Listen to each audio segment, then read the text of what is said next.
আল্লাহ রাব্বুল আলামিন মহাগ্রন্থ আল কুরআনে সূরা নাহল এবং সূরা আম্বিয়ার ভিতরে সুন্দর করে জানিয়ে দিচ্ছেন, ফাসআলু আহলায যিকরি ইন কুনতুম লা তা'লামুন। ওহে আমার বান্দারা, তোমরা যখন দিনের কার্য সম্পাদন করতে গিয়ে কোনো কাজে ঠেকে যাবা, আটকে যাবা, কিন্তু কোনো কারণে তোমরা অজ্ঞতা বশত প্রকাশ করবা, তোমরা অনীহা প্রকাশ করবা, তোমরা কোনো কিছুর ব্যাপারে দিন সম্পর্কে যদি না জানো, সরল বাক্যে বলে দেই, দিন সম্পর্কে যদি আপনারা না জেনে থাকেন, তাহলে আল্লাহ বলতেছেন তোমরা জ্ঞানীদের কাছে তোমরা বিচরণ করো। আল্লাহ সুবহানাহু ওয়া তাআলা এই কুরআনুল কারীমে জ্ঞানী বলেছেন শুধুমাত্র আলেমদেরকে। আল্লাহু আকবার। কাদেরকে বলছেন? আলেমদেরকে জ্ঞানী বলেছেন। কিন্তু আজকে আমরা আলেমদের কাছে যাই না, হুজুরকে দাওয়াত দেই, হুজুরের কাছে তখনই যাই যখন কোনো দোয়া করা লাগে, যখন কোনো মিলাদ পড়া লাগে, যখন কোনো খতম পড়া লাগে। ও আমার মুসলমান ভাইয়েরা, আমার বন্ধুরা, আমার সিলেটবাসী মৌলভীবাজারের ভাইয়েরা, আমার কান খুলে শুনেন, আমার মায়েরা বোনেরা কান খুলে শোনো। আল্লাহর কুরআন নিজের মতো মানলে হবে না। আল্লাহর কুরআন আল্লাহর নির্দেশনা অনুযায়ী আপনাকে আমল করতে হবে, আপনাকে মানতে হবে, ঠিক কিনা বলেন? এই কুরআন আসছে কি জন্য? খতমের জন্য নাকি? আমরা খতম অর্থ কি জানেন নাকি? খতম অর্থ কি? শেষ। খতম মানে শেষ। বছরে 12টা মাস, 12 মাসের এক মাস রমজানুল মুবারক। এই রমজানুল মুবারকে দেখবেন খতমের ধুম পড়ে যায়। হুজুর এক জায়গায় দাওয়াত আর এক জায়গায় দাওয়াত শিডিউল করতে করতে হুজুরের দিন চলে যায়, আছে না নাই? কিন্তু ও হুজুর, ও ইমাম সাহেব, তোমাকে আমি বলে দেই, আপনাকে আমি বলে দেই, এই কোরআন শুধু খতমের জন্য আসে নাই। এই কোরআন আসছে নিজের জীবনটাকে পরিচালনা করার জন্য। এই কোরআন আসছে নিজের জীবনটাকে গড়ে তোলার জন্য। এই কোরআন আসছে বাংলাদেশটাকে গড়ে তোলার জন্য। এই কোরআন আল্লাহ তাআলা নাজিল করেছেন আল্লাহর এই আসমানের নিচে জমিনের উপরে যত জায়গা আছে প্রত্যেকটা জায়গাকে আলোকিত করার জন্য, ঠিক কিনা বলেন? এই কথা ভুল আছে নি কোনো? তাহলে এই কোরআন যারা অনুসরণ করে, কোরআনের তাফসীর যারা করে, যারা কোরআনের আমল করে, কোরআনের উপরে নিজের জীবনটাকে যে আলেম পরিচালনা করে, সেই আলেমকে আল্লাহ তাআলা বলছে জ্ঞানী। বুঝতে পেরেছেন? এই জন্য যদি আপনার অসুখ হয় তাহলে আপনি ডাক্তারের কাছে যান। আর যদি আপনার অসুখ হলে পরে আপনি অন্য কোনো লোকের কাছে যান, আপনার অসুখ ভালো হবে নাকি? আপনার জ্বর হইছে, এখন যদি আপনি কাশের ওষুধ খান, জ্বর ভালো হইব নাকি? এজন্য আপনাকে সঠিক জায়গায় যেতে হবে, সঠিক জিনিস খেতে হবে, ঠিক কিনা বলেন? আপনার রোগ হইছে, দুনিয়াতে ডাক্তারের তো অভাব নাই। আপনার রোগের জন্য আপনি এমবিবিএস ডাক্তারের কাছে যাবেন, কিন্তু আপনি যদি গরু ছাগলের ডাক্তারের কাছে যান তাহলে আপনার রোগ ভালো হবে কি? হবে না। এজন্য ভাই আল্লাহ সুবহানাহু ওয়া তাআলা বলে দিয়েছেন, দিন সম্পর্কে তোমরা যদি অজ্ঞতা প্রকাশ করো তাহলে আল উলামা ওয়ারাসাতুল আম্বিয়া, আলেমগণ হলো আল্লাহর রাসূলের ওয়ারিস। এই আলেমদের কাছে তোমরা বিচরণ করো, তাহলেই তোমরা সঠিক দিন পেয়ে যাবে। সুবহানাল্লাহ বলেন। ঠিক তেমনই আপনার ওই যে বললাম, আপনার জ্বর হইছে, কাশের ওষুধ খাইলে জ্বর ভালো হবে না। আপনার জীবনে আল্লাহ সুবহানাহু ওয়া তাআলা কোরআন নাজিল করছেন, এই কোরআন অনুযায়ী জীবন পরিচালনা করতে বলছেন। এখন যদি কোরআন বাদ দিয়ে অন্য কোনো কিতাব পড়েন তাহলে কোনো ফায়দা আছে কিনা বলেন?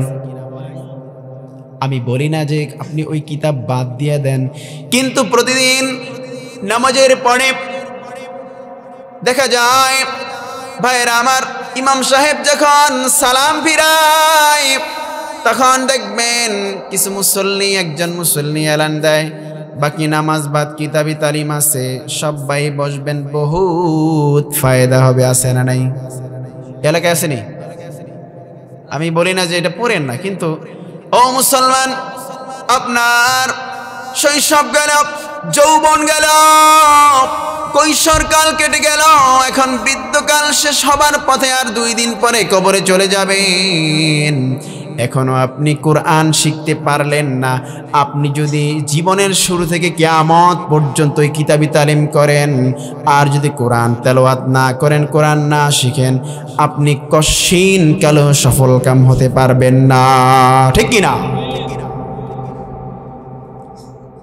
Quran is the power. এই জন্য কোরআন হচ্ছে আমাদের চলার পথের একমাত্র লাইট। ঠিক কিনা বলেন?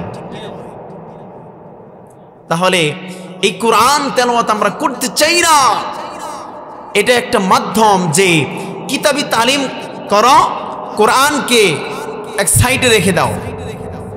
বাড়িতে যে খুঁজবেন আপনার কোরআনটা কোথায় আছে, দেখবেন বাড়ির তাকের উপরে কোরআনটা পড়ে আছে, ধুলা বালুতে কোরআন ভরপুর, কোরআনটা একেবারে মাকড়সায় বাসা বেঁধে আছে।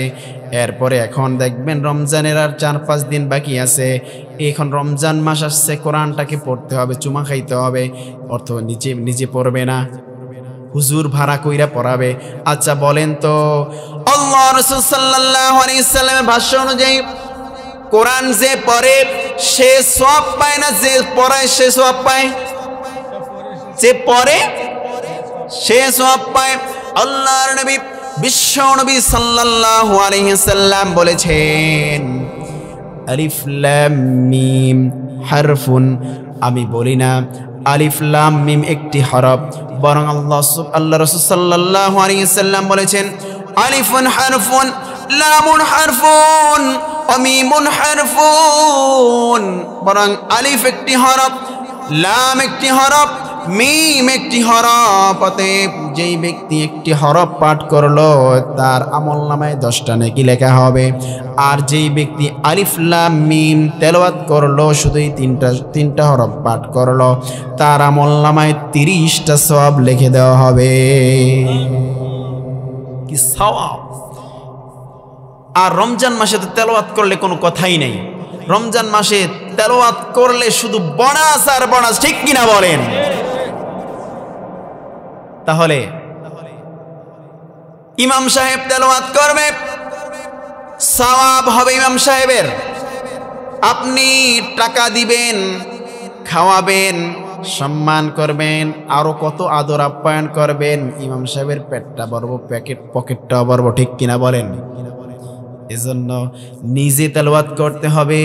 ও মুসলমান, তোমাকে আমি বলে যাই, আল্লাহ রাব্বুল আলামিন কুরআনুল কারীমের সর্বপ্রথম যে শব্দটা তিনি নাজিল করেছেন সেটার অর্থ হলো পড়ো। সেটার অর্থ কি? পড়ো। কি লিখছেন আল্লাহ? কি বলছেন? ইকরা, পড়ো। ইকরা বিসমি রাব্বিকাল্লাযী খলাক, পড়ো তোমার রবের নামে, প্রভুর নামে। ঠিক কিনা বলেন? এক সময় আপনি সিরা জামা পরতেন, সিরা লুঙ্গি পরতেন, এখন আপনি কিছু ইনকাম করেন, কিংবা আপনার ছেলের চাকরি হয়েছে, আপনার ছেলে ইনকাম করে আপনাকে টাকা দেয়, এখন আর আপনি সিরা লুঙ্গি পরেন না, সিরা জামা পরেন না, পুরান জামা পরেন না। আপনার ঘরটা ভাঙা ছিল, ওই ভাঙা ঘরে থাকতে থাকতে আপনি অতিষ্ঠ হয়ে গেছেন। এখন ছেলের চাকরি হয়েছে, নিজের একটু ব্যবসা বাণিজ্য আছে, টাকা পয়সা হয়েছে, ঘরটা ঠিক করলেন, ঘরটাকে টিন দিয়ে ভালোভাবে মেরামত করলেন। কয়েক বছর থাকার পরে এরপরে ভাবলেন টিনের ঘরে আর কয়কাল থাকবো, এবার একটু ইট দিয়ে ওঠানো দরকার। বলে কি বলে না? এবার একটু বিল্ডিং করা দরকার। বিল্ডিং করলো, বিল্ডিং করার পরে এরপর ভালো লাগে না, বলে বিল্ডিং তো করলাম, বিল্ডিং তো সুন্দর দেখা যায় না, এবার একটু মোজাইক করি, টাইলস করি, আছে না নাই? এরপরে টাইলস আনায়, টাইলস করে এত সুন্দর জাকজিক্যময় করি। এবার আসছে, এবার বলতেছে যে টাইলস করাইলাম, টাইলস তো সুন্দর ফুটে না, এই জন্য লাল রং, নীল রঙের বাতি লাগাতে হবে, আছে না নাই? ঘরকে সৌন্দর্যমণ্ডিত করতে হবে, আলোকিত করতে হবে, তাহলে পরে আমাদের সৌন্দর্য বৃদ্ধি পাবে। ও মুসলমান, তুমি তোমার দুনিয়ার থাকার ঘরটা ঠিক করলা, কিন্তু তোমার যে কবর ঘর, তোমার মূল ঘর, 3.5 হাত মাটির ঘর, ওই ঘরের জন্য তুমি কি করেছ? ওই ঘরটা তো অন্ধকার ঘর, ওই ঘরটা তো সাপ বিচ্ছুর ঘর, ওই ঘরটা তো তোমার একেবারে ভয়ঙ্কর একটা পোকামাকড়ের ঘর, ওই ঘরে তো আলো নাই। তুমি ওই ঘরের আলো তুমি দাও না কেন? ওই ঘরের আলো প্রস্তুত করো না কেন? কারণ তুমি যেই ঘরে তুমি এখন থাকতেছ, এই ঘর তো তোমার চিরদিনের জন্য নয়, এই ঘরটা হচ্ছে তোমার ক্ষণস্থায়ী থাকার ঘর, ঠিক কিনা বলেন? কিন্তু এই ঘর ঠিক করার জন্য, মেরামত করার জন্য, সৌন্দর্যমণ্ডিত করার জন্য আমরা পাগল পারা হয়ে যাই, ঠিক কিনা? কারণ একটা সমস্যা আছে, আমরা সবাই বাঁচতে চাই, কেউ মরতে চায় না। মনে করেন এখন কেউ যদি আগুনে পড়ে যায়, নিশ্চিত মারা যাবে, ঠিক কিনা বলেন? ঢাকাতে দেখেন নাই, এক রাতে, অর্থাৎ এক রাতেও না, 15-20 মিনিটের ভিতরে 45 জন ডেথ, ঠিক কিনা বলেন? একেবারে দুনিয়া থেকে তাজা প্রাণগুলা চলে গেল। ইতালিতে যাবে, কত স্বপ্ন পরিবার নিয়ে চলে যাবে, এজন্য সে ওখানে কাচ্চি খেতে গিয়েছে, হোটেলে, রেস্টুরেন্টে ফুর্তি করতে গিয়েছে, আনন্দ করতে গিয়েছে, কিন্তু ফিরেছে কি? লাশ হয়ে। চিন্তা করা যায়? এজন্য নিজের উচিত নিজের আসল ঘরটা ঠিক করা, ঠিক কিনা বলেন? এজন্য কবর ঘরের ভিতরে বাতি দিবেন কিভাবে? বাতি দিতে হবে, দেওয়া যাবে, বাতি দেওয়া যাবে। কবর ঘর যদিও অন্ধকার, এই ঘর বাতি দেওয়া যাবে, বাতি লাগানো যাবে। এই সাধারণ এই কারেন্টের বাতি নয়। কি বাতি? সেটা হচ্ছে আল্লাহর কোরআনের বাতি, ঠিক কিনা বলেন? আল্লাহ রাব্বুল আলামিন বলেন, তোমরা যদি কোরআন পড়ো, কোরআন তেলাওয়াত করো, তাহলে তোমাদের নেকি বাড়তে থাকবে, সওয়াব বাড়তে থাকবে। আর আল্লাহ সুবহানাহু ওয়া তাআলা বলেন, তোমরা যদি কোরআন অনুযায়ী নিজের জীবনটাকে পরিচালনা করো, তাহলেই তোমরা কামিয়াব হয়ে যাবা। আর যখন তোমার মৃত্যু হয়ে যাবে, যখন তোমাকে কবরে রাখা হবে, এই কোরআন তোমাকে সাক্ষ্য দিবে এবং আল্লাহর সাথে তর্ক করবে। আল্লাহ, এই বান্দাটা কোরআন তেলাওয়াত করছে, তাকে জাহান্নামে দিও না, সে তোমার কোরআন তেলাওয়াত করছে, অতএব তাকে জান্নাত দিয়ে দাও। আল্লাহ বলবে, ও কোরআন, তুমি যখন সাক্ষী দিতেছ, তখন আর তো কোনো কথা থাকতে পারে না। এবার এই বান্দাকে দিয়ে দিবে, যাও যাও ফেরেশতা, এই বান্দাকে, এই তেলাওয়াত করনেওয়ালা বান্দাকে তুমি জান্নাতের ভিতরে ঢুকায় দাও। এভাবে আল্লাহ তাআলা প্রত্যেকটা বান্দাকে কোরআনুল কারীমের সম্মানে সম্মানিত করবে, ঠিক কিনা বলেন? ইন্নামাল মুমিনুনা আল্লাযীনা ইযা যুকিরাল্লাহু ওয়াজিলাত কুলুবুহুম ওয়া ইযা তুলিয়াত আলাইহিম আয়াতুহু যাদাতহুম ঈমানাও ওয়া আলা রাব্বিহিম ইয়াতাওয়াক্কালুন। জোরে জোরে বলেন সুবহানাল্লাহ। এমনি একাই জোর নাই, সকালে দুপুরে ভাত খান নাই? হ্যাঁ, জোরে বলতে হবে, বলেন সুবহানাল্লাহ। বাড়িতে কিন্তু মহিলারা বসে আছে, তারা কিন্তু দুপুরে ভাত বাইরে খাওয়াইছে, অতএব সুবহানাল্লাহ আলহামদুলিল্লাহ যদি আসতে কন, বাড়িতে গেলে ভালো করে খাওয়াইবো, ঠিক কিনা বলেন? ভাত কিন্তু দিব না, সাবধানে। আমার মায়েরা, আপনারা আমার মাইকের আওয়াজ যারা শুনতেছেন, কি খাওয়াইছেন আপনারা?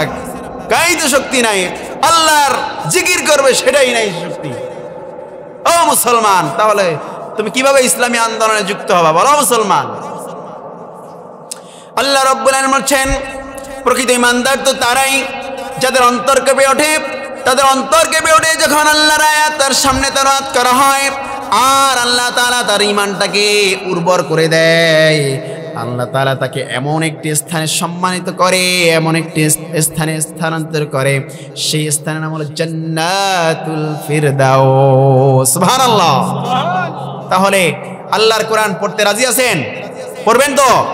ও মুসলমান, তোমার বয়সটা হলো 50, 60, 70 বছর হয়ে গেল, তোমার সব কিছু হইল, তুমি নিজে একা ছিলে এক সময়, তোমার কেউ ছিল না, তোমার বাবা তোমাকে বিয়ে করাইছে, এরপরে ওই ঘরে সন্তান হয়েছে, ছেলে হয়েছে, মেয়ে হয়েছে, এরপরে সন্তানগুলাকে নিয়ে তুমি ব্যস্ত হয়ে পড়লা, চাকরি বাকরি ব্যবসা বাণিজ্য নিয়ে ব্যস্ত হয়ে পড়লা। সন্তানগুলা, তোমার লক্ষ্য আদরের সন্তানগুলাকে বড় বানাতে হবে, তাদেরকে মানুষের মতো মানুষ করতে হবে, এই লক্ষ্য উদ্দেশ্য তুমি এগিয়ে যাচ্ছ। এরপরে সন্তানগুলা পড়ালেখা করলো, ভালো চাকরি বাকরি করলো, তাদেরকে বিয়ে শাদী করায় দিলা, তারাও বড় হয়ে গেল, নাতি নাতনি গ্রহণ, এইভাবে তোমার জীবনটা কেটে গেল। তুমি এখন বৃদ্ধ হয়ে গেছো মুসলমান, তোমার বয়সটা 50, 60, 70 হয়ে গেল, এখন তুমি লাঠি বর দিয়ে হাঁটতেছো তোমার নাতিনদেরকে নিয়ে, ঠিক কিনা বলেন? তোমার সব হয়ে গেল। কয় মুরব্বী কেমন আছেন? কয় ভালো আছি। কেমন ভালো আছেন? কয় আমার নাতি নাতনিকে নিয়ে সবাই নিয়ে সুখে আছি। কয় নাকি? কয় না? ও মুসলমান, তুমি সব পাইলা, সব কিছু করলা, এটা হচ্ছে দুনিয়ার জন্য, কিসের জন্য? কিন্তু মূল যেটা, তোমার দাড়ি পেকে গেছে, বাবারা মাফ করবেন, আপনার দাড়ি পেকে গেছে, এখন তুমি সূরা ফাতিহাটা সহিভাবে পড়তে পারেন এমন মুরব্বী আছে না নাই? যখন ইমাম সাহেব বলে ফজরের পরে প্রতিদিন সূরা মস্ক করানো হবে, তখন ওই মুসল্লির কোনো খবর থাকে না, ঠিক কিনা বলেন? আর যখন বলে মিলাদ পড়াতে হবে, জিলাপি আছে, তাবারক আছে, খিচুড়ি আছে, ফিন্নি আছে, সিন্নি আছে, দেখবেন ওই মুরব্বী ক্ষেতের ভিতরে, ক্ষেত চিনেন নি আপনারা? আমার ভাষা বুঝেন? আন্নেগো ভাষা কিন্তু একটু কঠিন। তো ক্ষেতের ভিতরে যেই মুরব্বী কাজ করতেছে, ওই মুরব্বীও কাঁসা বোঝেন তো? কাঁসা দিয়ে কাজ করতেছে, যেই শুনছে মসজিদে জিলাপি আসছে, মুরব্বী কাজ পড়ায় কাঁসা দিয়েই মসজিদে আসে না নাই? আন্নেগো এলাকা নেই। এই হচ্ছে অবস্থা। কিন্তু যখন ইমাম সাহেব বলে ভাই সূরা ফাতিহাটা শিখা দরকার, কারণ সারা জীবন নামাজ পড়ছেন, কি নামাজ পড়ছেন আল্লাহই জানে।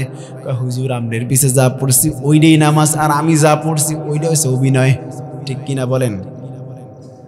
আমগো এলাকায় কিছু বকলম মার্কে মুসল্লি আছে, যারা নামাজ পড়ে আর কি, মাঝে মাঝে আমার পিছেও দাঁড়ায়, মানে আমার সাথে দাঁড়ায়, নামাজ পড়ে। আমি কিভাবে পড়ি তারা ফলো করে, আমি কি করতেছি, রুকু কয়বার করতেছি, সিজদা কয়বার করতেছি, সব ফলো করে, দেখে দেখে নামাজ পড়ে। তো এই নামাজ কোনো কাজে আসবে? মানে নামাজের ভিতরে সূরা কিরাত, তাসবিহ, তাহলিল কিছুই নাই।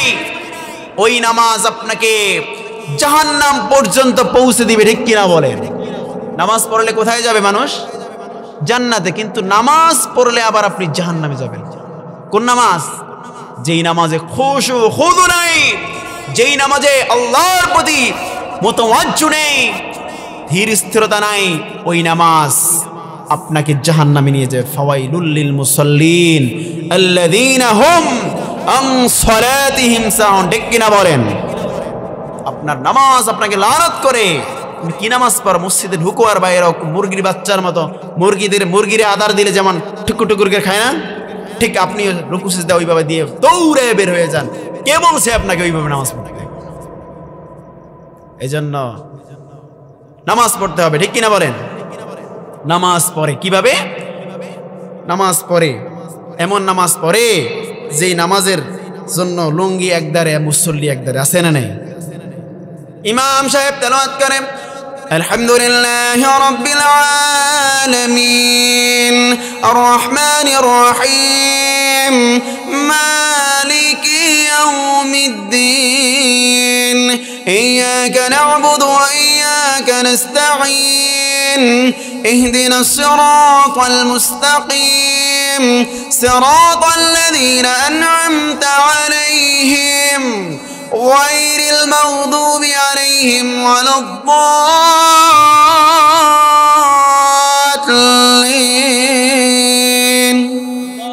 আমিন বলেন। কি এখানে আমিনের চললাই নাকি? তো যখন ইমাম সাহেব তেলাওয়াত করে এরপর সূরা ফাতিহার সাথে অন্য একটা সূরা মিলায়, ইমাম সাহেব সূরা মেলানোর পরে কিরাত মিলানোর পরে যখন রুকুতে চলে যায়, ইমাম সাহেব রুকু করার পরে সামি আল্লাহু লিমান হামিদা কয়, দেখবেন কিছু মুসল্লি তাড়াহুড়া মুসল্লি আছে না নাই, তারা মসজিদে যায় ওযু কোন রকম বানায়া মসজিদে যায় দৌড়, মসজিদেরও টাইস করা মসজিদে আসেনি, মসজিদ টাইস করা, মসজিদের পা পোষে কোন রকম পাটা ঘষা দিয়ে ঢুকে যায়। টাইস পিছল নাকি? পিছল না, মুসল্লির পাও ভিজা, পিছল খায়া সে জামাত ধরার জন্য দিয়েছে দৌড়, আছে না নাই? দেয় দৌড়, এক দৌড়, ওই দৌড়ে মানে মনে করেন প্রতিযোগিতা দিতে আসছে যেখানে কোন পুরস্কার দেওয়া হবে, দিছে দৌড়। দৌড়ের ছোড়ে মুসল্লি পিছল খায়া পইরা, মুসল্লি একদিকে তার লুঙ্গি আর একদিকে, আছে না নাই? এরকম ঘটে। কিছুদিন আগে দেখলাম কোন জায়গায় জানি মাথা ফাইটা রক্তমুক্ত বাইরে হাসপাতালে, আছে না নাই? কিন্তু বিশ্বনবী সাল্লাল্লাহু আলাইহি সাল্লাম বলেছেন, সাল্লু কামা রাআইতুমুনি উসাল্লি, ও আমার উম্মতেরা তোমরা সালাত কায়েম করবা কিভাবে, সালাত আদায় করবা কিভাবে জানো নাকি? আমি বলে দেই, যেইভাবে তোমরা আমাকে সালাত আদায় করতে দেখেছো। কাকে? বিশ্বনবীকে সালাত আদায় করতে যেমনি ভাবে দেখেছো সেমনি ভাবে সালাত আদায় করো। এখন প্রশ্ন করতে পারেন, হুজুর আমরা তো নবীজিকে দেখি নাই। ও মুসলমান, নবীকে দেখি নাই, কিন্তু আমরা তো নবীজির কিতাব পাইছি, ঠিক কিনা বলেন? নবীজির হাদিস পাইছি, ঠিক কিনা বলেন? তো সেই নবীজির হাদিস পড়া আর নবীর কথা শোনা একই কথা, ঠিক কিনা বলেন? এই জন্য বিশ্বনবীর কথা মতো চলতে হবে। ইমাম সাহেব নামাজ পড়াচ্ছেন, আপনি তাড়াহুড়া করবেন না, নামাজে যেতে হবে ঠান্ডা ভাবে। কিভাবে নামাজ পড়েন? কার সামনে? হ্যাঁ, এমন ভাবে তুমি নামাজ পড়ো যেইভাবে নামাজ পড়লে তুমি আল্লাহকে দেখতে পাও, এমন ভাবে তুমি নামাজ পড়ো যেইভাবে নামাজ পড়লে আল্লাহ তোমাকে দেখতে পায়, ঠিক কিনা বলেন? রবের সামনে দাঁড়াচ্ছ, তুমি তাড়াহুড়া করছ, তোমার নামাজ হচ্ছে না, ঠিক কিনা বলেন? এরপরে একটা এক্সাম্পল দেই, দুনিয়ার নেতা আছে না নাই? বিএনপি, কেউ করে জাতীয় পার্টি, কেউ জাসদ বাসদ ঠাসদ, আছে না নাই? তোমরা যেই দল করো তোমার ব্যক্তিগত ইচ্ছা, আমি কিছু বলবো না, তবে তোমাকে অবশ্যই ইসলামের পক্ষে থাকতে হবে, ঠিক কিনা বলেন? নেতাকে বলে আমার প্রিয় নেতা, অতএব নেতার মুখে দাড়ি নাই, নেতা সিগারেট টানে, আছে না নাই? নেতা নামাজ পড়ে না, আছে না নাই? ও যুবক, তোমার এখন রাজনীতির বয়স না, তোমার এখন পড়াশোনার বয়স, নিজেকে প্রতিষ্ঠিত করার বয়স। তুমি যার পিছনে ঘুরছ, যেই নেতার পিছনে তুমি স্লোগান দিচ্ছ, তুমি খবর নিয়ে দেখো নেতার ছেলেটা আমেরিকা পড়ে, ঠিক কিনা বলেন? নেতার ছেলেটা কানাডা ইউনিভার্সিটিতে পড়ে, নেতার ছেলেটা বাহিরে বড় কোনো বিশ্ববিদ্যালয়ে পড়াশোনা করে।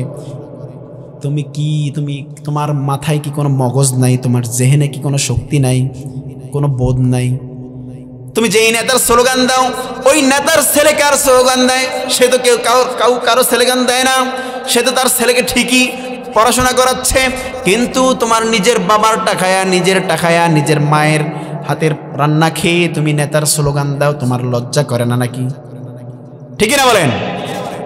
এই কথা কাকে বুঝাবো? আমি বাংলাদেশের বিভিন্ন জায়গায় আল্লাহ তাআলা যাওয়ার তৌফিক দিচ্ছে, বিভিন্ন জায়গায় বলার চেষ্টা করি, কিন্তু বুঝে না, এক কান দিয়ে ঢুকায় আর এক কান দিয়ে বের হয়। ও ভাই, আপনার ছেলেটা যেই নেতার পিছনে ঘুরতেছে, ওই নেতার ছেলে তো ঠিক পড়ালেখা করতেছে, কিন্তু আপনার ছেলেটাকে আপনি নেতার পিছনে দিয়ে দিচ্ছেন। এজন্য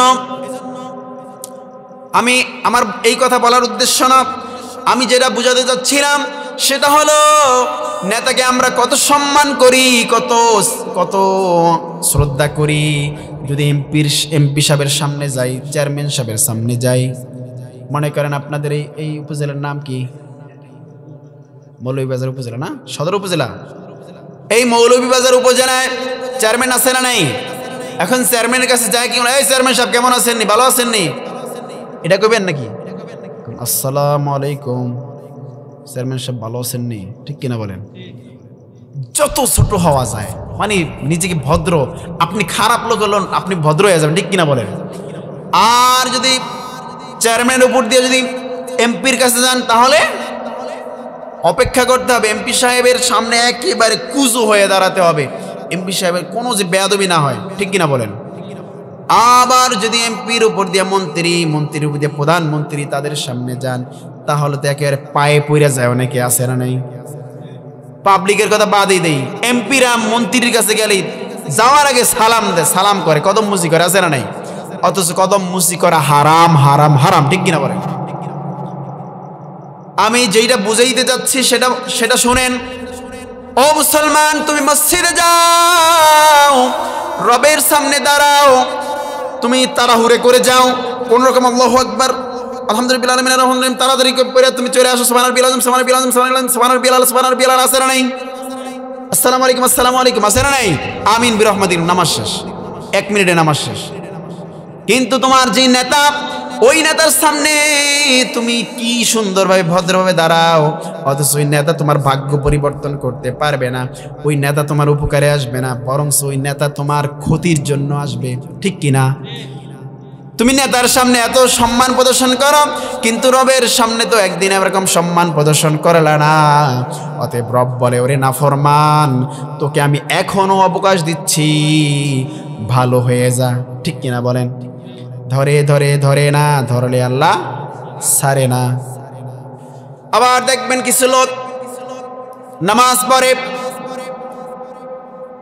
মাঝে মাঝে নামাজ পড়ে। এই যে আজকে এখানেই বসে আছেন, কয়জন ফজর পড়ছেন? ইমাম সাহেব আছে এখানে? ইমাম সাহেব নাই? ইমাম সাহেবকে দাওয়াত দেন নাই? তো ইমাম সাহেব কোথায়? এলাকার ইমাম সাহেব থাকবো না মাহফিল, এটা হয়? ও, ইমাম সাহেবকে জিজ্ঞেস করতাম আজকে কয়জন ফজরে ছিল। এই যে ওয়াজ শুনতেছেন, ওয়াজ এক কান দিয়ে ঢুকান আর এক কান দিয়ে বের করেন। আজকে আমি ওই তথাকথিত ওয়াজ করতে আসিনি, কিছু মেসেজ আপনাকে দিয়ে যাব। আজকে কিছু কথা বলবো, যে কথাগুলো আপনার জেহেনের ভিতরে ঢুকতে হবে, মাথার ভিতরে ঢুকতে হবে, যেগুলো কল্পকে নাড়া দিবে, এই কথাগুলো আপনাকে শোনাবো আমি। তো আজকে যদি ওয়াজের মতো না হয়, ওয়াজ যদি আওয়াজ হয়ে যায় তাহলে তো হবে না, আমাদের কোরআন শুনতে হবে। দেখবেন কিছু লোক চাকরি করে, ব্যবসা করে, নামাজ পড়ে না। নামাজের কথা বললে বলে ভাই কাজ আছে না নেই? বলে ভাই কাজের অনেক চাপ, আমি নামাজ পড়তে পারি না, এই জন্য। কাস্টমার আসে দোকানে, কাস্টমারের চাপে নামাজ যাইতে পারি না। এটা কি ভালো কাজ না খারাপ কাজ? যে নামাজ যাইতে পারে না সে ভালো না খারাপ? নামাজ কে বলো না কাজ আছে, কাজ কে বলো আমার নামাজ আছে। নামাজ কে বলো না কাজ আছে, কাজ কে বলো আমার নামাজ আছে, ঠিক কিনা বলেন? এই জন্য নামাজকে কখনো বলা যাবে না কাজ আছে, কাজকে বলতে হবে আমার নামাজ আছে। বেটা কাজ থো, নামাজ আগে। আমার বাড়িতে গত সপ্তাহে বোধহয় কাজের লোক নিছি, কাজ বদলা নিছি, 2 দিন কাজ করছে।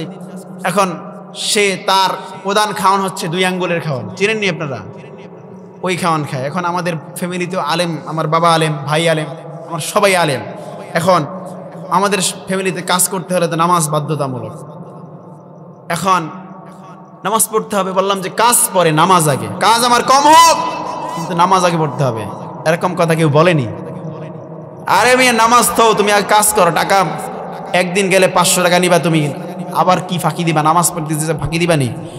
এই মুসলমান বোঝে না, নামাজ পড়তে গেলে যে সময়টা নষ্ট হবে ওই সময়টা আল্লাহ তাআলা বরকত দিয়ে দিবে, ঠিক কিনা বলেন? এটা বুঝি না আমরা। এজন্য আমাদেরকে ইসলাম মানতে হবে, সঠিকভাবে ইসলামের পথ ধরতে হবে। আল্লাহ রাব্বুল আলামিন কোরআনুল কারীমে বলছেন, আল্লাযীনা ইউমিনুনা বিল الغيب ويقيمون الصلاة ومما رزقناهم ينفقون যারা অদৃশ্য ঈমান আনে সালাত কায়েম করে এবং তাদেরকে যে রিজিক আমি দিয়েছি তা থেকে ব্যয় করে তারাই তো সফলকাম বলেছেন কে যারা কিসে বিশ্বাস করে অদৃশ্যে অর্থাৎ আল্লাহকে দেখা যায় না আল্লাহকে বিশ্বাস করে কিছু কিছু নাস্তিক আছে বলে আনসিং ইজ নাথিং যা দেখি না তা বিশ্বাস করি না এরকম নাস্তিক আছে না নাই এই নাস্তিকরা মানে এটা বুঝাইতে চায় যা দেখি না তা বিশ্বাস করি ও নাস্তিকের বাচ্চা নাস্তিক তোমাকে আমি বলে দেই তুমি বাতাস খাও এই বাতাস তুমি দেখো বাতাস বিশ্বাস করো কেন বাতাসের আর নাও কেন তুমি অক্সিজেন তুমি নাও অক্সিজেন তুমি দেখো তুমি এটা নাও কেন তুমি তোমার নাকে কাপড় দিয়ে রাখো অক্সিজেন তোমার নাকে ভিতরে না ঢোকে তুমি মরে যাও সে তখন বলবে না মরে যেতে পারবো না অক্সিজেন নিতে হবে আছে না নেই এজন্য এই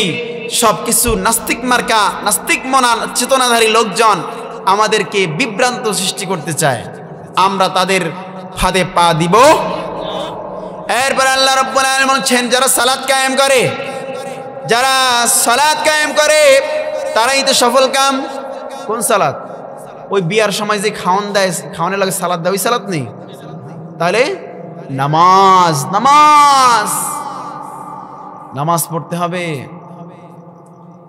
এখন একদিন নামাজ পড়তে ইমাম সাহেব মনে করেন এক ইমাম সাহেব নামাজ পড়াইতেছে এখন মুসল্লি নামাজ পড়ে মুসল্লি নামাজ পড়তেছে প্রতিদিন নামাজ পড়ে সবাই ইমাম সাহেবের পছন্দের তেলাওয়াত থাকে কি থাকে না কয় না পছন্দের তেলাওয়াত আছে না আমার একটা পছন্দের তেলাওয়াত আছে আর এক ইমাম সাহেবের পছন্দের তেলাওয়াত থাকতে পারে ইমাম সাহেব প্রতিদিন তেলাওয়াত করে সূরা ইয়াসিন কি সূরা ইয়াসিন সূরা পড়তে মজা লাগে সহজ সূরা ইমাম সাহেব তেলাওয়াত করে ইয়াসিন ওয়াল কুরআনিল হাকীম ইন্নাকা লামিনাল মুরসালিন আলা সিরাতিম মুস্তাকিম এখন মুসল্লির নাম একজন ইয়াসিন মুসল্লির নাম কি ইয়াসিন এখন মসজিদের যিনি সেক্রেটারি সাহেব এনার নাম হচ্ছে কি ইনি হচ্ছে আবার কানা এক চোখ কি কানা এক চোখ কি কানা এখন ইমাম সাহেব আবার ল্যাংরা একটু ইমাম সাহেব কি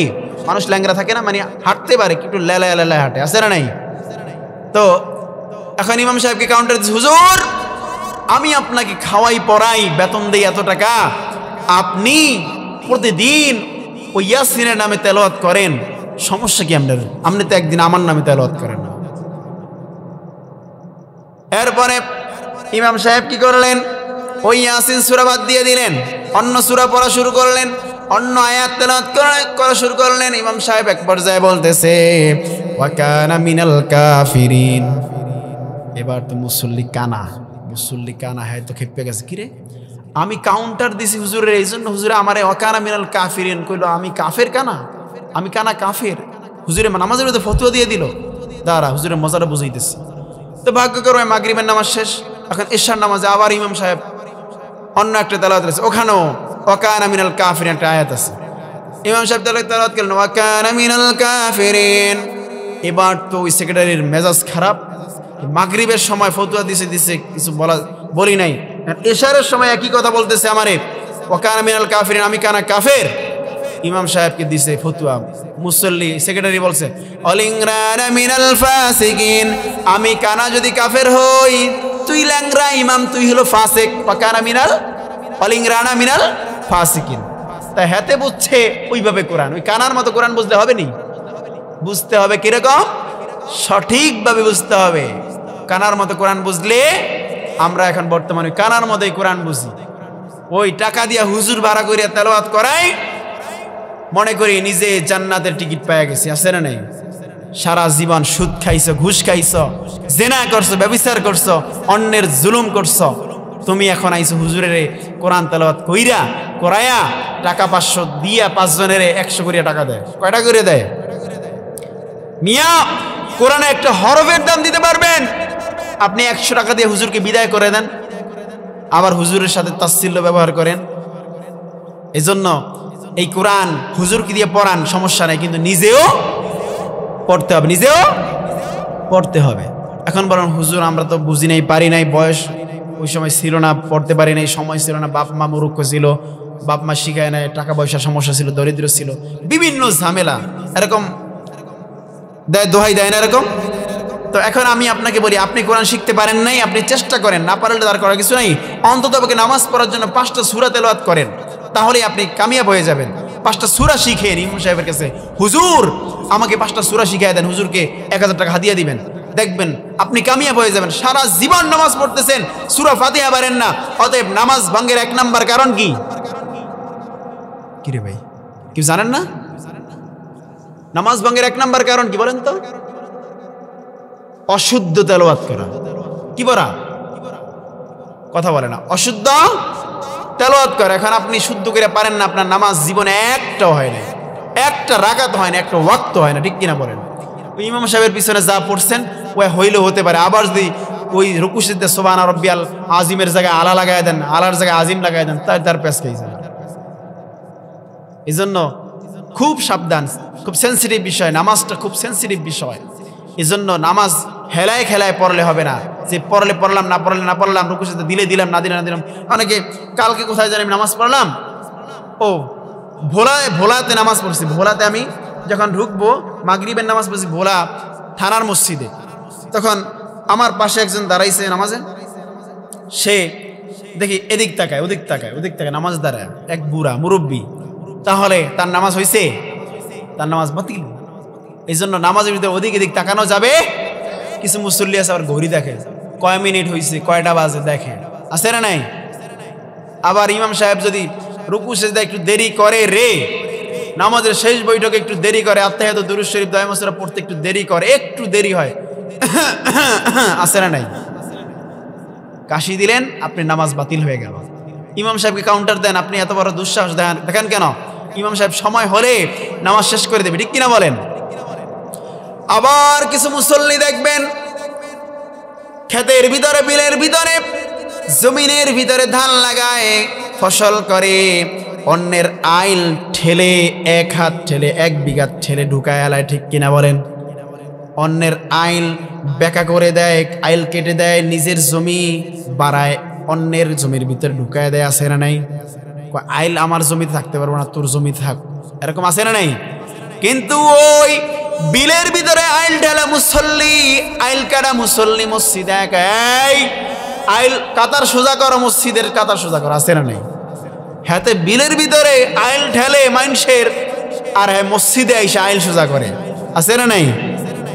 তোমাকে এই দায়িত্ব দিছে কে? তুমি নিজের আইলাকে ঠিক করো, পরে মসজিদের আইল ঠিক করো, ঠিক কিনা বলেন?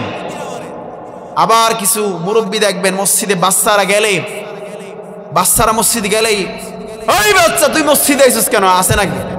আছে না নাই? আচ্ছা, বাচ্চাকে মসজিদে ঢুকতে দেওয়া কি খারাপ কাজ না ভালো কাজ? আল্লাহর নবী বিশ্বনবী সাল্লাল্লাহু আলাইহি সাল্লাম বলেছেন যে তোমাদের মসজিদে নামাজের সময় যদি বাচ্চাদের কিচিরমিচির আওয়াজ পিছনে শোনা না যায়, তাহলে ভবিষ্যতে নামাজি পাওয়ার জন্য নামাজি নিয়ে তোমরা চিন্তিত থাকো, মানে ভবিষ্যতে নামাজি থাকবে কিনা এটা নিয়ে তোমরা চিন্তিত থাকো। অতএব যেই মুরব্বী মসজিদ থেকে বাচ্চাদেরকে বের করে দেয়, এই মুরব্বীকে ভালোভাবে ধরবেন। কিভাবে ধরবেন? টাইট করে ধরবেন, ধরে কি করবেন? চা খাওয়াইবেন। কি খাওয়াইবেন? বিস্কুট খাওয়াইবেন। বলবেন চাচা আপনি এই ভুলটা করছেন কা? আপনারা কি মনে করছেন আমি মায়ের কথা কম নাকি? না, বুড়া মানুষ, মুরব্বী মানুষ এমনি কবরে এক পা গেছে, আবার যদি মাইট দেন তাহলে তো অবস্থা কাহিল হয়ে যাবে, ঠিক কিনা বলেন? এই জন্য চাচাকে আদর আপ্যায়ন করে বলবেন চাচা এটা তো ঠিক না, আপনি যখন ছোট ছিলেন, আপনি যখন শৈশব ছিলেন, তখন আপনি কোথায় ছিলেন? তখন আপনি ওই রাস্তাঘাটে ঘুরঘুর করছিলেন, ঠিক কিনা বলেন? এই জন্য বাচ্চারা মসজিদে গেলে আদর করবেন, ঠিক কিনা বলেন? বাচ্চারা মসজিদে গেলে চকলেট দিবেন, বাচ্চারা মসজিদে গেলে 5 টাকা 10 টাকা করে দিবেন, দেখবেন বাচ্চারা উৎসাহ পাবে, আপনার গুনাহ খাতাগুলি আল্লাহ তাআলা ক্ষমা করে দেবে, ঠিক কিনা? একবার বিশ্বনবী সাল্লাল্লাহু আলাইহি সাল্লাম মসজিদে নববীতে নামাজ পড়াচ্ছেন, এমত অবস্থায় তিনি সিজদায় গেলেন। তার নাতি হাসান হোসেন রাদিয়াল্লাহু তাআলা আনহু দুজনের একজন বিশ্বনবীর ঘাড় চিনেন তো, ঘাড়ের উপরে উঠছে, ঘোড়া বানাইছে। বিশ্বনবী সেজদায় গেছে। এখন তো বাচ্চা বোঝে না, নানায় কোথায় গেছে না গেছে সে জানে। সে মনে হচ্ছে বিশ্বনবী নুইছে একটু, আমি একটু ঘাড়ে উঠি। চিন্তা করতে পারেন? আল্লাহু আকবার বলেন। বিশ্বনবীর ঘাড়ে উঠছে তার নাতি, নাতি উঠে ঘাড়ের উপরে ঘোরা ঘোরা খেলতেছে। বিশ্বনবীর চুল ছিল বাবরি চুল, বাবরি চুল ধরে ঘোরা ঘোরা খেলে। সুবহানাল্লাহ বলবেন না? বিশ্বনবী সেজদায় আছে, সেজদা থেকে উঠে না। মুসল্লিরা তো চিন্তিত, বিশ্বনবী সেজদা থেকে উঠে না কেন? অনেকক্ষণ পর যখন তার নাতি তার ঘাড় থেকে নামছে, পরে বিশ্বনবী সিজদা থেকে উঠল। এবার সাহাবায়ে কেরামরা বিশ্বনবীকে জিজ্ঞেস করলেন, ইয়া রাসূলুল্লাহ, আজকে সিজদাটা তো লম্বা হলো কেন? বিশ্বনবী সাল্লাল্লাহু আলাইহি সাল্লাম বলেন, আমার কলিজার টুকরা নাতি আমার ঘাড়ের উপরে উঠছিল। সুবহানাল্লাহ। চিন্তা করেন, দেখেন ঘাড়ের উপরে উঠছে, বিশ্বনবী নামাজকে লম্বা করে দিলেন, সিজদাকে লম্বা করে দিলেন। আর আমরা বাচ্চারা কিছু না করতেই, বাচ্চারা মসজিদে ঢুকিয়ে যদি হাসাহাসি ফিক হাসে, তাহলে আমরা লাগাই দিই দ্বন্দ্ব। ঠিক কিনা বলেন? কোন বাড়ির পোলারে খারো তোর বাহাতন বিচার দিন, সেনা নেই, এগুলা করা যাবে? আল্লাহ রাব্বুল আলামিন বলছেন, وَأَقِيمُوا الصَّلَاةَ وَآتُوا الزَّكَاةَ وَارْكَعُوا مَعَ الرَّاكِعِينَ। আর তোমরা সালাত প্রতিষ্ঠা করো, যাকাত আদায় করো, আমার সামনে অবনত হয় তাদের সাথে তোমরাও আনুগত্য স্বীকার করো। রব্বুল আলামিন বারবার একটা কথা বলতেছেন, তোমরা সালাত প্রতিষ্ঠা করো। এখন সালাত প্রতিষ্ঠা কাকে বলে? সালাত প্রতিষ্ঠা কাকে বলে? সালাত প্রতিষ্ঠা এক জিনিস, আদায় এক জিনিস। সালাত কায়েম এক জিনিস, আদায় এক জিনিস। আমরা আজকে যারা নামাজ পড়ি, আমরা সালাত আদায় করি না কায়েম করি? না, এটা হচ্ছে আদায়। এটা কি? আদায়।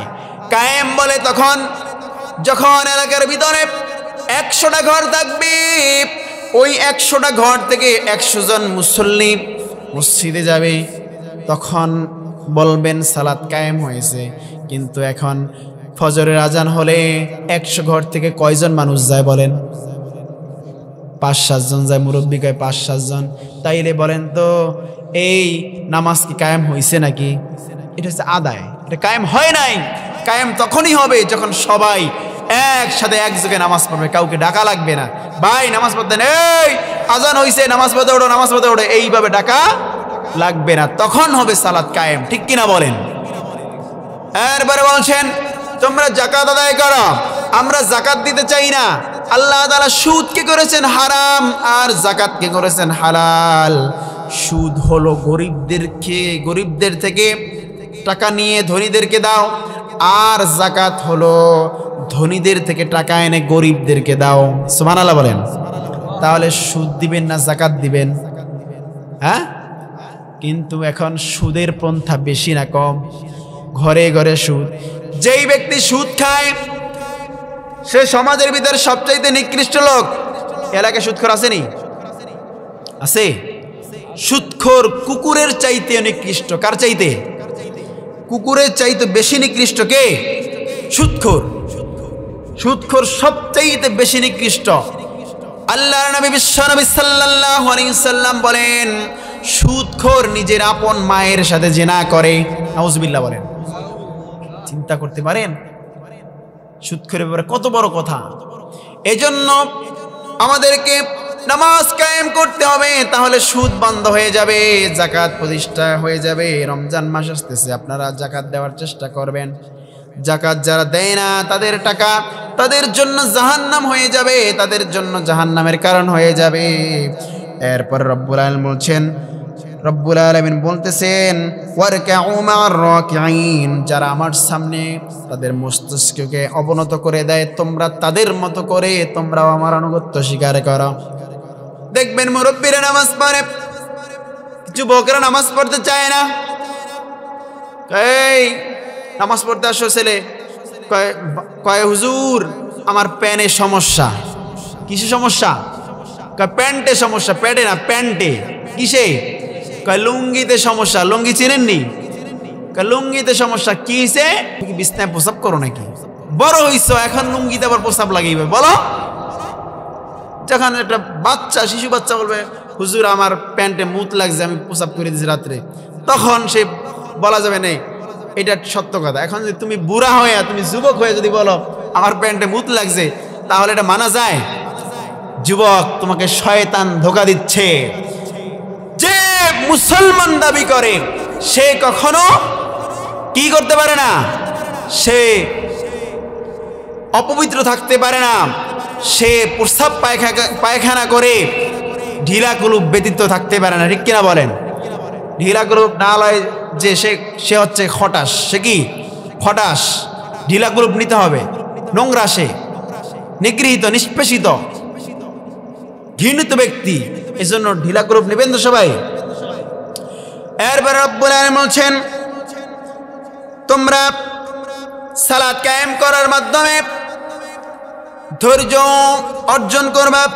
আল্লাহ রাব্বুল আলামিন বলেছেন আস্তাঈনু বিস-সাবরি ওয়াস-সালাত ওয়া ইন্নাহা লাকাবীরাতুন ইল্লা আলাল খাশিঈন। তোমরা ধৈর্য সালাতের মাধ্যমে সালাতের মাধ্যমে আল্লাহর কাছে সাহায্য প্রার্থনা করো, ইহা বিনীতগণ ব্যতীত আর সকলের নিকট নিশ্চিতভাবে কঠিন। আল্লাহ তাআলা বলছেন তোমরা সালাত ও ধৈর্যের মাধ্যমে আল্লাহর নিকট প্রার্থনা করো। সালাত কায়েম করা, সালাতের সাথে ধৈর্যের কথা কেন বলছেন? ওই যে ইমাম সাহেব নামাজ দাঁড়ায় গেছে, তাকবীরুল্লাহ মুসল্লি পায় না, ওযু কোন রকম বানায়া দিছে দৌড়, ওই নামাজ হবে? ওই নামাজ হবে না। আল্লাহ রাসূল সাল্লাল্লাহু আলাইহি ওয়াসাল্লাম বলছেন তুমি যদি জামাত নাও পাও তাহলে আস্তে আস্তে যাও, তাহলে তোমার নামাজটা সুন্দর হবে। কে বলছে তোমাকে নামাজ দ্রুত যায়, দৌড়ে যায় দাঁড়াইতে? এটা বলছে কে? এটা করা যাবে? এটা সুন্নাহর খেলাফ। এরপরে আল্লাহ রাসূল সাল্লাল্লাহু আলাইহি ওয়াসাল্লাম বলছেন যে তোমরা যদি নামাজ সুন্দরভাবে করতে চাও, পড়তে চাও, তাহলে আমার হাদিসগুলো অনুসরণ করো। আমরা সেটা করতে চাই না, আমরা নিজের মন মতো করে নামাজ পড়ি, তাহলে ওই নামাজ আমাদের হবে না। এটাও বলছেন যে তোমরা সেইভাবে নামাজ পড়তে চাও, তাহলে তোমরা যারা বিনয়, যারা আল্লাহর রুকু সিজদা ধীর স্থিরভাবে করে তাদেরকে অনুসরণ করো। বিনীতগণ ব্যতীত এটা প্রত্যেকের জন্য কঠিন হয়ে যাবে, ঠিক কিনা বলেন? আল্লাহ রাব্বুল আলামিন বলেন وَإِذْ أَخَذْنَا مِيثَاقَ بَنِي إِسْرَائِيلَ لَا تَعْبُدُونَ إِلَّا اللَّهَ। আর যখন আমি বনি ইসরাইলের কাছ থেকে প্রতিশ্রুতি নিয়েছিলাম, কি নিয়েছিলাম? প্রতিশ্রুতি নিয়েছিলাম وَبِالْوَالِدَيْنِ إِحْسَانًا, তোমরা তোমাদের পিতামাতার সাথে সৎ ব্যবহার করবে। কাদের সাথে? পিতামাতার সাথে সৎ ব্যবহার করবে। দেখেন বর্তমানে অনেক যুবক আছে, অনেক ভাই আছে, নিজের কামাই হইছে, এখন পিতামাতার খোঁজ খবর নেয় না, আছে না নাই? পিতামাতাকে দেখতেই পারে না, নিজের স্ত্রীর কথায় উঠে বসে, এরকম আছে না নাই? পিতামাতাকে খাবার দেয় না, এই উঠেন কেন, আমার পরে তো বক্তা আসতেছে। পিতামাতাকে তো খাবার দেয় না, নিজের মতো করে খায়, নিজের বউকে বাচ্চাকে নিয়ে খায়, কিন্তু পিতামাতাকে খাবার দেয় না। সারা জীবন সন্তান বাবার কাছে খেয়েছে, মার কাছে থেকেছে, ওই সন্তান এখন বিয়ে করার পরে, বউ পাওয়ার পরে বউর কথায় উঠে আর বসে আছে না নাই? ছেলের বউ বলে তোমার বাপ মায়ের খাওয়ান দরকার নাই, আমাদের টাকা কমে যাবে, আমাদের ভবিষ্যৎ আছে, সন্তানদের ভবিষ্যৎ আছে, টাকা জমাইতেই আছে না নাই? এরকম বলে না? এরকম বলে। আমি বলি ও আমার বোন, ও আমার ভাই, তুমি একদিন বাবা হবা, তুমি একদিন মা হবা। তোমার সন্তানও তুমি যেইভাবে তোমার বাবা মাকে, তোমার শ্বশুর শাশুড়িকে ইগনোর করতেছ, অবজ্ঞা করতেছ, অবহেলা করতেছ, তুমি যখন বৃদ্ধ হবা, তোমার সন্তানও ঠিক তোমার শ্বশুর শাশুড়ির মতো, তোমার বাবা মার মতো, তোমরা যেমন তাদেরকে কষ্ট দিয়েছো, তোমাদেরকেও তারা বৃদ্ধাশ্রমে রেখে আসবে, ঠিক কিনা বলেন? এই জন্য বাবা মাকে কষ্ট দেওয়া যাবে নাকি? বাবা মার সাথে এরকম একটা শব্দ করা যাবে না। কিন্তু এখন যুবক পোলাপানে বাবার সাথে খারাপ আচরণ করে, বাপের গাইল দেয়, মায়ের গাইল দেয়, আছে না নাই? ও যুবক, তোমাকে আমি বলি বাপ মাকে গালি দেওয়া যাবে? তোমার কি লজ্জা করে না? বাপ মাকে তুমি গালি দাও? হ্যাঁ, এরকম যুবক আছে এলাকায়? এর জন্য বাপ মাকে গালি দিবা, নিজের জান্নাত তুমি বরবাদ করে দিবা, এটা করা যাবে? এরপরে আল্লাহ তাআলা বলতেছেন ওয়াযিল কুরবা ওয়াল ইয়াতামা ওয়াল মাসাকিন ওয়াকুলু লিন-নাসি হুসনা। আল্লাহ রাব্বুল আলামিন বলছেন তোমরা তোমাদের আত্মীয় স্বজন এতিম মিসকিনদের সাথে ভালো ব্যবহার করবা, উত্তম আচরণ করবা, তাদের খোঁজ খবর নিবা। আমরা আত্মীয় স্বজনের খোঁজ খবর নেই না। আল্লাহ রাসূল সাল্লাল্লাহু আলাইহি সাল্লাম বলেছেন আত্মীয়তা ছিন্নকারী জান্নাতে প্রবেশ করবে না, আত্মীয়তা ছিন্নকারী জান্নাতে যেতে পারবে না। আমরা গরিব মিসকিনদেরকে খাবার দিতে চাই না, আছে না নাই? আছে না নাই? এরপরে বলতেছেন তোমরা কি করবে? মানুষের সাথে সুন্দর আচরণ করবে, মানুষের সাথে সুন্দর আচরণ করবে। মানুষের সাথে সুন্দর আচরণ করলে কি হবে? বিশ্বনবী সাল্লাল্লাহু আলাইহি ওয়াসাল্লাম বলেছেন কাল কিয়ামতের দিবসে হাসরের ময়দানে যখন বিচার কার্য শুরু হয়ে যাবে, সবচাইতে বড় যেই জিনিসটার ওজন হয়ে যাবে সেই জিনিসটা হলো মানুষের উত্তম আচরণ। কি আচরণ? উত্তম আচরণ। সারা জীবন নামাজ পড়লেন, রোজা করলেন, ওটা উত্তম, ওটা বেশি ভারী হবে না, ওজন হবে না, কিন্তু আপনার আচার ব্যবহারটা সবচাইতে বেশি ওজন হয়ে যাবে, ঠিক কিনা বলেন? এজন্য আমাদের কি এই পথে চলতে হবে কি হবে না? নামাজ পড়বেন মাসক্ত, কেননা আল্লাহ রাসূল সাল্লাল্লাহু আলাইহি সাল্লাম বাইনাল কুফরি তারকিস সালাহ, একজন মুসলমান এবং কাফেরের মধ্যে পার্থক্য কি? নামাজ। যে বলে আমি মুসলমান সে নামাজ পড়তে, সে নামাজ ছাড়তে পারে না, ঠিক কিনা বলেন? একজন মুসলমান নামাজ পড়বে, যে বলবে আমি মুসলমান সে নামাজ পড়বে, আর কাফের নামাজ পড়বে। সরাসরি হাদিস। কোনো মুসলমান নামাজ ছাড়া থাকতে পারে না, আর যারা নামাজ পড়ে না তাদেরকে বড় বড় ওলামায়ে কেরামগণ অনেকে কাফের ফতোয়া দিয়েছে, কিন্তু আমরা এটা বলি না।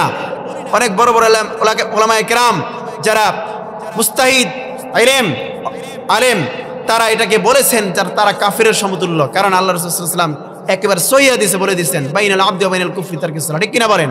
কেননা আউয়ালু মা ইউহাসাবু বিহিল আবদু ইয়াউমাল কিয়ামাতিস সালাহ, কাল কিয়ামত দিবসে সর্বপ্রথম যেই জিনিসের হিসাব নেওয়া হবে সেই জিনিসটার নাম কি? নামাজ। নামাজ। বিশ্বনবীর ওফাতের সময় তিনি সবার আগে যেই কথাটা বললেন সেটা হলো নামাজ, অন্য কিছু কথা বলে নাই। মানুষের মৃত্যুর সময় মানুষ কি আউল ফাউল কথা বলে নাকি? জরুরি কথাটিতে বলে, ঠিক কিনা বলেন? এই জন্য বিশ্বনবী বলছেন তোমরা নামাজ ছেড়ে দিও না, তোমরা নামাজ 5 ওয়াক্ত পড়বো, ঠিক কিনা বলেন? এই জন্য আমরা 5 ওয়াক্ত নামাজ পড়বো তো ইনশাআল্লাহ? পড়বেন? কথা বলে না, নামাজ পড়বেন। আল্লাহ তাআলা আমাদের সবাইকে এই আমানত রক্ষা করার তৌফিক দান করুন। আজকে আমি ভাঙাচোরা গলায় ইলম কালাম কিছু নেই, আমি আপনাদের সামনে অগোছালো কিছু কথা বললাম। আল্লাহ তাআলা যেন আমাদেরকে কথাগুলি আমল করার তৌফিক দান করেন, সবাই বলেন আমিন।